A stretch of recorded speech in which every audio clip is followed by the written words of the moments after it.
Good morning. My name is Dave Flores, and I'm one of the elders here at Fremont. Today I will provide a devotional for Genesis 3, 1 through 7. I'll pause for a moment to let you read the verses before I continue.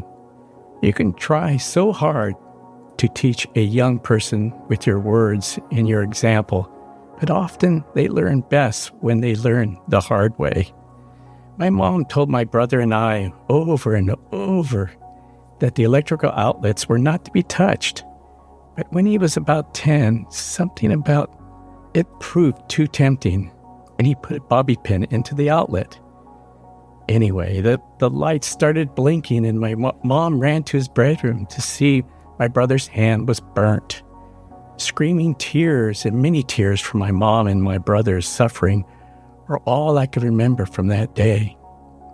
I would have given anything to keep him safe from knowing how much it hurts to touch something from an electrical shock. But he learned the hard way that Mom was right. The story of Adam and Eve resonates with us because we are just like them. We face the same kinds of temptations all the time. How often do we wonder if God is holding back something good? How often do we feel that His commands are too restrictive or outdated? We fall into the same mindset. Did God really say that? Or more commonly today, is His command still relevant for me? The serpent's voice still echoes. He causes us to question and doubt. Sin draws on our human desires.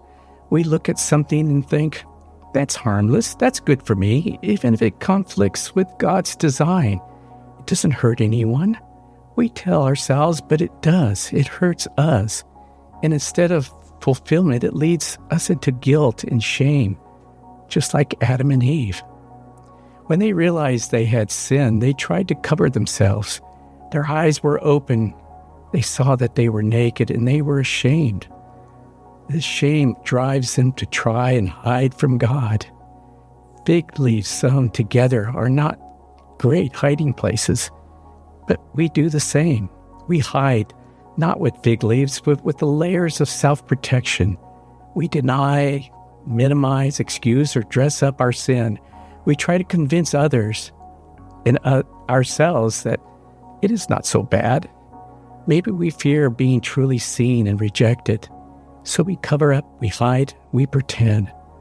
But the fall is not God's final word.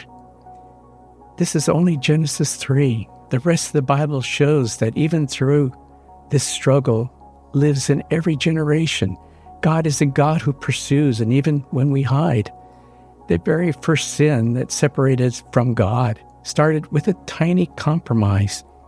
Eve didn't immediately bite the fruit when Satan brought it to her attention. She listened to him. She looked at the fruit. She touched it, and even then she ate it.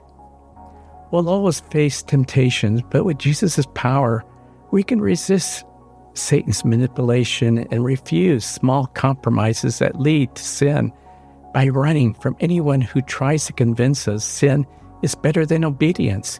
Anything that tells us God is not who He says He is, anything that tells us we will gain more by disobeying God than by obeying Him, and promises that sin can lead to anything but heartache. The great news is God has no weaknesses, and He's strongest in our weaknesses. 2 Corinthians 12:9 indicates that when we ask Him, He will give us the strength to resist the temptation and compromise in sin. Ultimately, this points to Jesus, who comes to undo the curse of sin. He covers our sinfulness, not with fig leaves, but with His own righteousness. He removes our shame. Even the serpent's lie that we could be like God is undone by Christ's humility. And He will reverse our sin condition through His body sacrificed and the blood of the covenant given for us. As we look forward to this coming Sunday's message, may this devotional serve to prepare your heart and mind for God's spoken word. God bless, and have a great rest of the week.